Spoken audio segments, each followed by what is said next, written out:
বিগত 15 থেকে 15.5 বছর বাংলাদেশে উল্লেখযোগ্য বড় আলেম করে বাড়িতে দোয়া করতে যেতে পারে নয়, গেলে ওটাও নাশকতা বলে তাদেরকে কেসে চালান দেওয়া হয়েছে। তোমাদের ভক্তিতে আমরা থাকতে পারি নাই। মুসলমানেরা কথা ঠিক না ভুল বলছে? আরো জোরে বলতে হবে কথা ঠিক না ভুল? এরকম চরিত্রের লোক আমাদের সমাজের মধ্যে ম্যাক্সিমাম আছে।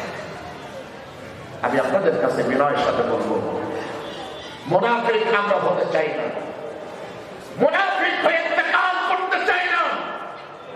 কারণ যারা ডাবল স্ট্যান্ডার্ড, বিশ্বাস করুন আল্লাহ পাকের জান্নাতের মধ্যে তাদের কোনো জায়গা হবে না, হবে না, হবে না।